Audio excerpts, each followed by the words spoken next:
I pozdrav svima ljudi, sa vama je Sekulić. Kao što vidite u naslovu klipa, danas ćemo testirati Porsche Panamera Turbo S.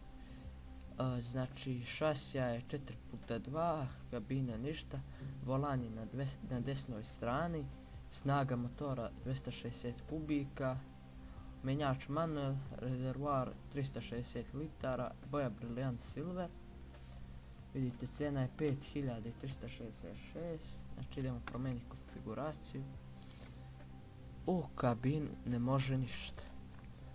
Da idemo u šasiju, isto ništa. Motor možemo na 394 da ga pojačamo, kubika. Znači, brzine, prenos, menjači, to ne može ništa. Unutra da idemo, imate standardno, to je ovo vidite, standardno u K, luksuzno i dalje luksuzno u K. Mi ćemo staviti standardno jer je ljepše nego ono što imaju one šare pozadi, naprijed i pozadi isto imaju neke. Znači sada ćemo izabrati boju, imate pilot Porsche i police, a mi ćemo staviti, ajde, crno je baš dobro izgleda, vidite.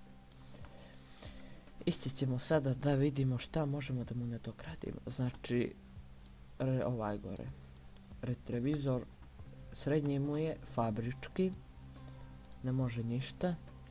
Retrevizor lijevi isto mu je fabrički, ne može isto ništa. Idemo ovaj lijevi, ne može ništa. Gume mu dirat nećemo jer ima neki bug, može da zabaga pa će nas izbaciti sa zampa. Idemo unutra, možemo šta da mu stavimo. Ajde, stavit ćemo ovdje tablice Sekulić. Idemo potvrditi. Pa se vidimo ispresano. I ljudi, kao što vidite, nalazimo se u Porsche Panamera S, Turbo S. Vidite kakve su mu felme i ovo. Znači felme su mnogo dobre, naprijed isto dobro, tablice su LL135LK, finje, sad ću vam pokazati iznutra, vidite, sportski je baš odrađen, gore imamo šiber i ovo, dobar je, sada ćemo ga upaliti, da malo čujete gasom.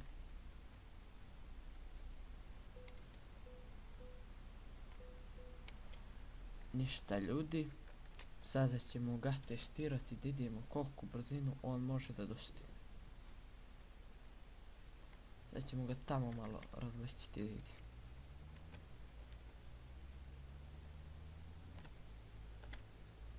Ovdje će malo prikočiti stranu ove krivine, možda zanosi nešto. Inače, pravo da vam kažem, nisam ga ni testirao. Op, za malo da se... za malo, znači 3% oštećenja. Sad ćemo ga na autoput izvesti da vidimo koliko može da dostigne brzinu. Pa gdje ćeš, brate, vidiš i da sam ušao.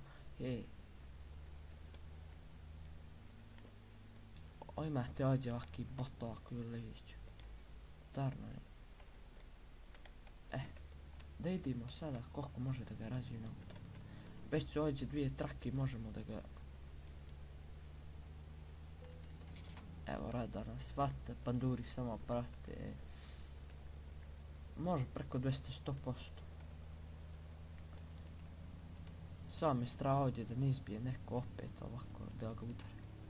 Ali ja ću se potruditi koliko bude mogao da se ne slupa.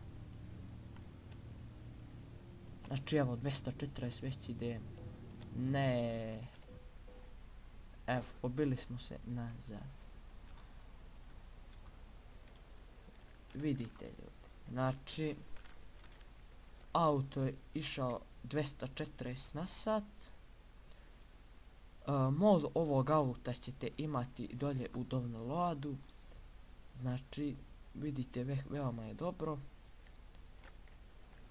Snimat ćemo još ovakvih modova za Euro Truck i to. Pa se vidimo u sljedećem klipu.